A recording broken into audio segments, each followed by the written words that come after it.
গত ৫ই মে কিন্তু আমার জন্মদিন ছিল এবং এই জন্মদিনের মধ্যে আম্মু অনেক কিছু আয়োজন করলো।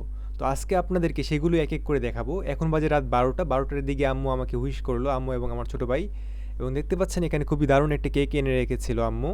এবং সেই সাথে আমার জন্য কিছু প্রিয় খাবার যেমন মিষ্টি, কেক, এছাড়াও দেখতে পাচ্ছেন জিলাপি আছে এখানে এবং আমার সবচেয়ে প্রিয় রসমালাই।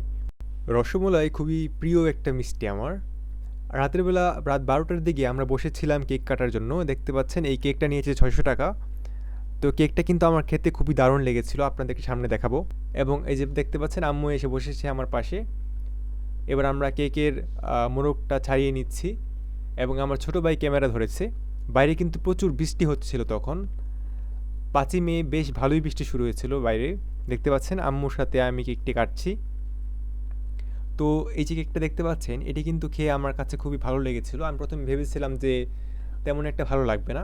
কিন্তু কেকটা খুবই দারুণ ছিল। গাঙিনাবাদ থেকে কেনা হয়েছে টিপটপ কনফেকশনারি থেকে। আপনারা চাইলে কিনতে পারেন। ৳৬০০ মতো নিয়েছিল এই কেকটা। তারপর দেখতে পাচ্ছেন আমার ছোট ভাই এসেছে। সে আসলে সুবিধা পাচ্ছিল না কোন দিক থেকে কেকটা কাটবে। আর প্লাস্টিকের এই ছুরিটা দিয়ে আসলে কেকটা কাটাটাও একটু কঠিন ছিল। তো আমি খেলাম এবং আমার ছোট ভাইকেও কেকটা খাইয়ে দিলাম। দেখতে পাচ্ছেন আমরা দুজন মিলে কেকগুলো খাচ্ছি এবং বাইরে তখন তুমুল বৃষ্টি শুরু হয়েছে। আপনাদেরকে দেখাতে পারলে খুবই ভালো হতো। দেখতে পাচ্ছেন এটা হচ্ছে আমার সেকেন্ড কেকটা। এই সেকেন্ড কেকটা আমরা কাটবো দিনের বেলায়। আর এটা হচ্ছে রাত ১২টার দিকে কাটার জন্য। দেখতে পাচ্ছেন আমরা সবাই মিলে কাটছি কেকটাকে। তো এই যে দেখতে পাচ্ছেন এখানে হচ্ছে একটি সাদা মিষ্টি। এই মিষ্টিটা আমি খুব একটা পছন্দ করি না। তবু আমার ছোট ভাইয়ের খুবই পছন্দ এই মিষ্টিটা। এইজন্য আম্মু আনে। আর এটা হচ্ছে আমার সবচেয়ে ফেভারিট রসমালাই। রসমালাই আমার খুবই প্রিয়। আর এখানে আছে সিঙ্গারা, নিমকি আর এটা হচ্ছে অন্য এক প্রকারের মিষ্টি। তো এগুলো মেইনলি ছিল রাত ১২টার জন্য আয়োজন। তো কালকে আপনাদেরকে দেখাবো যে আম্মু দিনের বেলার মধ্যে কী, কী আয়োজন করলো। আপনাদেরকে একটু পরে দেখাচ্ছি সেটা যে দিনের বেলা আমার জন্মদিন উপলক্ষে আম্মু কী, কী আয়োজন করেছিল এবং কাকে, কাকে সেই আয়োজনগুলো খাইয়েছিল। তো দেখতে পাচ্ছেন এবার আমি এবং আমার ছোট ভাই মিলে রসমালাই খাওয়া শুরু করলাম। কারণ আমরা আসলে লোভটা সামলাতে পারছিলাম না। রসমালাইটা আমার খুবই প্রিয় একটি খাবার। আমার ছোট ভাইয়েরও কিন্তু এটা খুবই প্রিয়। তাই আমরা খাওয়া শুরু করলাম। আম্মু খেতে পারেনি কারণ আম্মুর ফ্রিজের জিনিস খাওয়া নিষেধ। দেখতে পাচ্ছেন আম্মু কিন্তু আমার জন্য অনেক বড় একটা পাতিলের মধ্যে কাচ্চি বিরিয়ানি রান্না করেছে। কারণ কাচ্চি বিরিয়ানি আমার খুবই প্রিয় একটা খাবার। দেখতে পাচ্ছেন কত বড় একটা পাতিল। মার্বেল কোটিংয়ের এই বড় পাতিলটা কিন্তু আমি আম্মুর একটা বার্থডেতে গিফট করেছিলাম। এটার মূল্য নিয়েছিল প্রায় ৳৫,০০০ উপরে এবং এটার সুবিধা হচ্ছে এটা মার্বেল কোটিংয়ের থাকায় এটার ভিতরে কিছু রান্না করলে যেমন বিরিয়ানি তা লেগে যাবে না নিচে।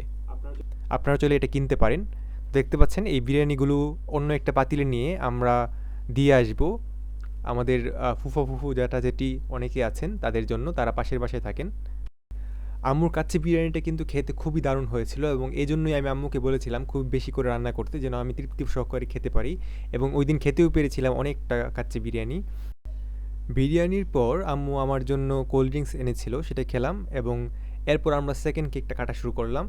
তো এভাবে আমাদের জন্মদিনটা শেষ হলো। আমরা আসলে জন্মদিনে এইবার তেমন কাউকে দাওয়াত করিনি। এভাবে নিজেরাই পালন করেছিলাম জন্মদিনটা নিজেদের কাছে। আপনারাও চাইলে আপনাদের স্পেশাল কারো জন্মদিন এভাবে পালন করতে পারেন এবং এখান থেকে আইডিয়া নিয়ে নিজেরাও কিছু আয়োজন করতে পারেন নিজেদের জন্য। তো ভিউয়ার্স আজকে ভিডিওটি কেমন হলো কমেন্ট করে জানাবেন এবং আপনারাও চাইলে যদি এই ধরনের ভিডিও পছন্দ করেন, আমরা রেগুলার এই ধরনের ভিডিও দিয়ে থাকি, তাহলে চ্যানেলটিকে সাবস্ক্রাইব করতে পারেন। সকলে ভালো থাকবেন, সুস্থ থাকবেন। আজকের মতো এই পর্যন্তই। আল্লাহ হাফেজ।